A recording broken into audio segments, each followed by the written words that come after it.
గురుకులాలు, కేజీబీవీలు, సంక్షేమ హాస్టళ్లు, ప్రభుత్వ పాఠశాలల్లో చదివే విద్యార్థులకు నాణ్యమైన ఆహారం అందించేందుకు రాష్ట్ర ప్రభుత్వం చర్యలు చేపట్టింది. 40% మేర డైట్ ఛార్జీలు పెంచింది. అన్ని విద్యాసంస్థల్లో ఒకే రకమైన డైట్ ఉండేలా కామన్ మెనూ ప్రవేశపెట్టింది. అమలు కోసం స్టాండర్డ్ ఆపరేటింగ్ ప్రొసీజర్ పేరుతో మార్గదర్శకాలు జారీ సైతం చేసింది. జిల్లా కలెక్టర్లు సహా ప్రత్యేక అధికారులు గురుకులాలు, హాస్టళ్లను సందర్శించి వీలైతే అక్కడే బస చేసి సమస్యలు పరిష్కరించాలని ఆదేశించింది. అయినా ఏదో ఒక చోట సర్కారీ బడుల్లో ఆహారం విషతుల్యమై విద్యార్థులు ఆసుపత్రి పాలవుతున్న ఘటనలు వెలుగు చూస్తూనే ఉన్నాయి. నాగర్ కర్నూలు జిల్లా ఉయ్యాలవాడ, జగిత్యాల జిల్లా లక్ష్మీపూర్, నల్గొండ జిల్లా ముదిగొండ గురుకులాల్లో జరిగిన ఘటనలే ఇందుకు ఉదాహరణ. ప్రభుత్వం చర్యలు చేపట్టినా ఎందుకు ఈ విషాహార ఘటనలు? ఎస్ఓపీ అమల్లో నిర్లక్ష్యం, పర్యవేక్షణ లోపం, వసతుల కొరతే కారణమా? అసలు లోపం ఎక్కడుంది?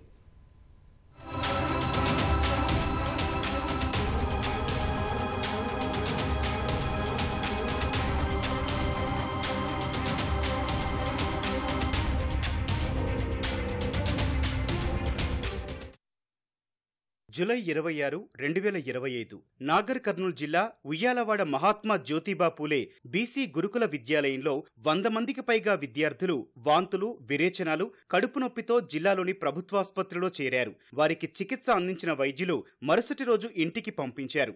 అయితే ముందు రోజు తిన్న పెరుగు, క్యాబేజీ పకోడీ, వంకాయ, ఆలూకూర సరిగా లేకపోవడం వల్లే అనారోగ్యానికి గురైనట్లు ప్రాథమిక అంచనాకొచ్చారు అధికారులు.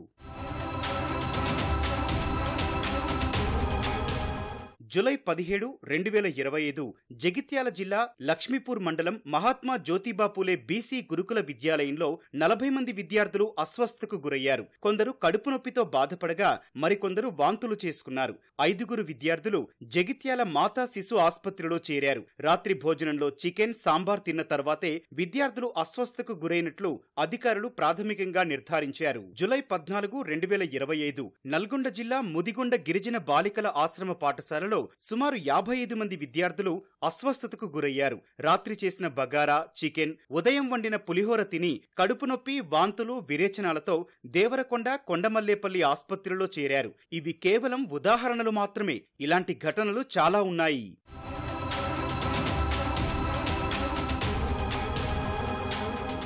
రాష్ట్రంలో సర్కారీ స్కూళ్లు, కేజీబీవీలు, గురుకులాలు, సంక్షేమ హాస్టళ్లలో జరుగుతున్న కలుషితాహార ఘటనలు ప్రమాద ఘంటికలు మోగిస్తున్నాయి. ప్రభుత్వ వసతి గృహాలు, గురుకులాలపై తల్లిదండ్రుల నమ్మకం సన్నగిల్లేలా చేస్తున్నాయి. సర్కారీ హాస్టళ్లంటే ఇలాగే ఉంటాయి అనే పరిస్థితి నెలకొంది. ఎందుకంటే రాష్ట్రంలో విద్యార్థులకు ఫుడ్ పాయిజన్ అవుతున్న ఘటనలు తరచూ జరుగుతూనే ఉన్నాయి. అవి జరిగినప్పుడు ప్రజాప్రతినిధులు, అధికారులు, విద్యార్థి సంఘాల నాయకులు హడావిడి చేస్తున్నారు. ఆసుపత్రులు, హాస్టళ్లను సందర్శించి సలహాలు, సూచనలు ఇస్తున్నారు. కానీ ఆ తర్వాత ప్రభుత్వ విద్యా సంస్థల వైపు కన్నెత్తి కూడా చూడటం లేదు. ప్రభుత్వ పాఠశాలల్లో సరైన ఆహారం, వసతులు లేమిని పట్టించుకునేవారు లేకపోవడంతో విద్యార్థులే ఆందోళన బాట పట్టాల్సిన పరిస్థితి నెలకొంది. జోగులాంబ గద్వాల జిల్లా అలంపూర్లోని మహాత్మాగాంధీ జ్యోతిబా పూలే బాలుర గురుకుల విద్యార్థులు తమ సమస్యలు చెప్పేందుకు ఏకంగా 50 కిలోమీటర్ల పాదయాత్ర చేసి జిల్లా కలెక్టరేట్ కి వెళ్లారు. పురుగుల అన్నం, శుద్ధి చెయ్యని నీళ్లు, రుచి పచి లేని ఆహారంతో ఇబ్బంది పడుతున్నట్లుగా తమ గోడును జిల్లా కలెక్టర్ కి విన్నవించారు. మూత్రశాలలు, మరుగుదొడ్లు సరిపడా లేక ఆరు బయటకు వెళ్తున్నామని తెలిపారు. సమస్యల పరిష్కారానికి 50 కిలోమీటర్ల పాదయాత్ర చేశారంటే సమస్య తీవ్రతకు అద్దం పట్టే అంశమే. ఈ ఘటన తర్వాత జిల్లా కలెక్టర్ సంతోష్ నేరుగా గురుకులానికి వెళ్లి వారి సమస్యలు పరిష్కరిస్తామని హామీ ఇచ్చారు. వాటర్ సమస్య, ఇంకా బాత్రూమ్ సమస్య చాలా ఉన్నది. అందువల్ల మాకు త్రాగునీటి కూడా ఫిల్టర్ రాకపోవడంతో మేము బోర్ నీళ్ళు తాగుతున్నాం. దానివల్ల మేము చాలా ఇబ్బంది ఎదుర్కొన్నాం. మాకు పురుగులు కూడా వచ్చినాయి ఫుడ్లో. అటెండ్ మేము అట్లా రోడ్ ఎక్కాలి పరిస్థితి వచ్చింది. మాకు ఇక్కడ నీళ్లు అసలు బాగా లేవు, బోర్ నీళ్ళు లాగానే ఉంటున్నాయి. ఫిల్టర్ చేసినా కూడా అన్నం అయితే పురుగులు వస్తున్నాయి, రాళ్ళు వస్తున్నాయి, మెత్తగా వస్తుంది అన్నం పురుగుగా. మళ్ళీ బాత్రూమ్లు అయితే 4 ఉన్నాయి, 560 మంది వాడుకుంటున్నాం. మరి నైట్ పూట వస్తే తేళ్లు, కాల్జేర్లు కొరుకుతాయి. మరి మేమేం చేయాలి సార్? కలెక్టర్ గారు కంప్లైంట్ ఇచ్చినారు. ఈ అన్నోళ్ళు బయటికి వెయ్యి ఏం ఫెసిలిటీస్ లేనందువలన మేము కంప్లైంట్ ఇచ్చాము. పట్టించుకున్నందువలన మేము రోడ్ ఎక్కాల్సిందిగా వచ్చింది. మేము కలెక్టర్ సార్ కూడా కంప్లైంట్ ఇచ్చాము. సార్ వచ్చి మాకు ఒక పరిష్కారం చేశాడు. అవి ఇప్పుడు చేస్తున్నారు ప్రయాణం. రాష్ట్రంలో 26,000కు పైగా ప్రభుత్వ పాఠశాలలు, 1000కి పైగా గురుకులాలు, 495 కేజీబీవీల్లో తరచూ కలుషితాహార ఘటనలు జరుగుతూనే ఉన్నాయి. వీటిని అరికట్టి విద్యార్థులకు నాణ్యమైన ఆహారం అందించేందుకు ప్రభుత్వం అనేక చర్యలు చేపట్టింది. గతేడాది డిసెంబర్ నుంచి అన్ని గురుకులాలు, ప్రభుత్వ విద్యా సంస్థల్లో కామన్ డైట్ మెనూ అమలు చేస్తోంది. డైట్ ఛార్జీలు 40% పెంచింది. 3 నుంచి 7 తరగతుల విద్యార్థులకు నెలకు 950 నుంచి 1330 రూపాయలకి, 8 నుంచి 10వ తరగతి పిల్లలకు 1100 నుంచి 1540 రూపాయలకు, ఇంటర్, డిగ్రీ, పీజీ స్టూడెంట్స్ కి 1500 నుంచి 2100 రూపాయల వరకు డైట్ ఛార్జీలు పెంచింది. స్టాండర్డ్ ఆపరేటింగ్ ప్రొసీజర్ పేరుతో మార్గదర్శకాలు జారీ చేసింది. ఇవి కొన్ని చోట్ల మాత్రమే అమలవుతున్నాయని ఫుడ్ పాయిజన్ ఘటనలు చూస్తే తెలుస్తోంది. 14th డిసెంబర్ 24 నుంచి మనకు కొత్త మెనూ మనం అమల్లోకి తీసుకొచ్చాం. ఆల్ రెసిడెన్షియల్ స్కూల్స్లో ఇంక్లూడింగ్ మైనార్టీ రెసిడెన్షియల్ స్కూల్స్. ఎవరైతే నెగ్లిజెన్స్ ఉండి ఇట్లాంటి ఫుడ్ రైస్ బాగాలేకుండా కూడా వాపసు ఇవ్వటము, లేకపోతే వెజిటబుల్స్ బాగాలేకుండా మనకి వాపసు ఇవ్వడం, ఎగ్స్ బాగాలేకపోయినా వాపసు ఇవ్వడం, ఇవన్నీ మనం సరిగా చూసుకుంటే డ్రింకింగ్ వాటర్ క్లీనింగ్, వాటర్ మంచిగా దాంట్లో సోప్ చేసి ఉడకబెట్టి పిల్లలకు కావాల్సిన వెజిటబుల్స్ కడిగితే సగం సమస్యలు రావు.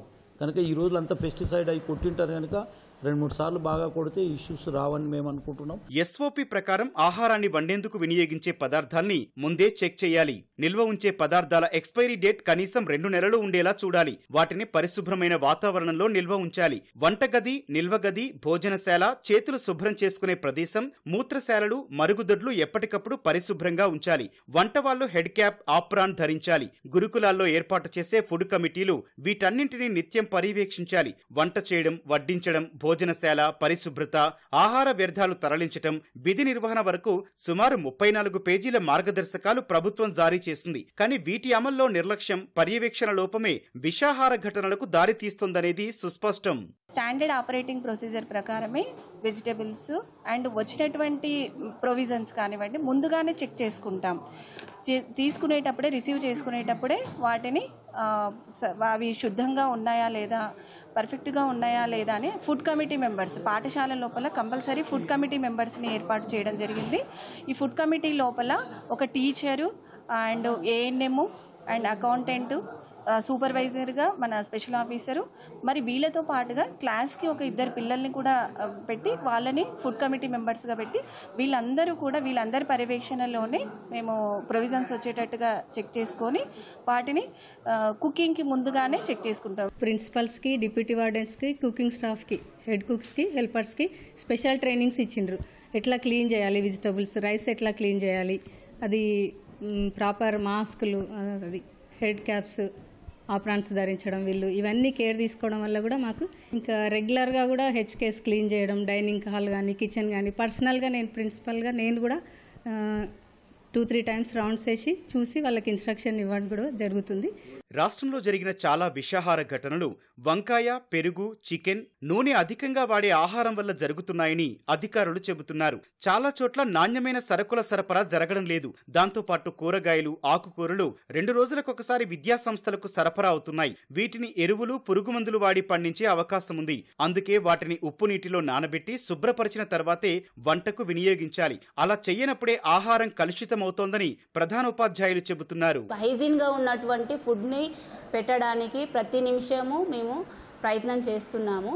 ఐటమ్స్ ఏవైతే వస్తుంటాయో మనకు ప్రొవిజన్ కానివ్వండి, కూరగాయలు కానివ్వండి, ఎగ్స్ కానివ్వండి, ఫ్రూట్స్ కానివ్వండి, ప్రతి ఐటమ్ని కూడా మేము ప్రాపర్గా ఒక కమిటీని ఏర్పాటు చేసేసుకొని కమిటీతో చెకింగ్ చేసిన తర్వాతనే ఆ ఫుడ్ని పిల్లలకు అందించడం జరుగుతుంది. కూరగాయలు ఆల్టర్నేట్ అంటే ఒక రోజు తప్పించి ఒక రోజు వస్తాయి. ఫ్రెష్గా ఉన్నటువంటి కూరగాయలు ఇస్తారు.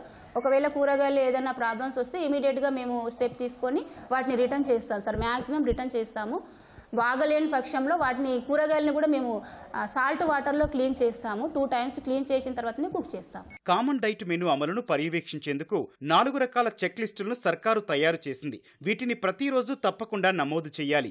Dining, hand wash, kitchen floor, నిల్వగది, వ్యర్థాల నిర్వహణ నిరంతరం పర్యవేక్షించాలి. కానీ అనేక పాఠశాలల్లో అది మొక్కుబడి మంత్రమే.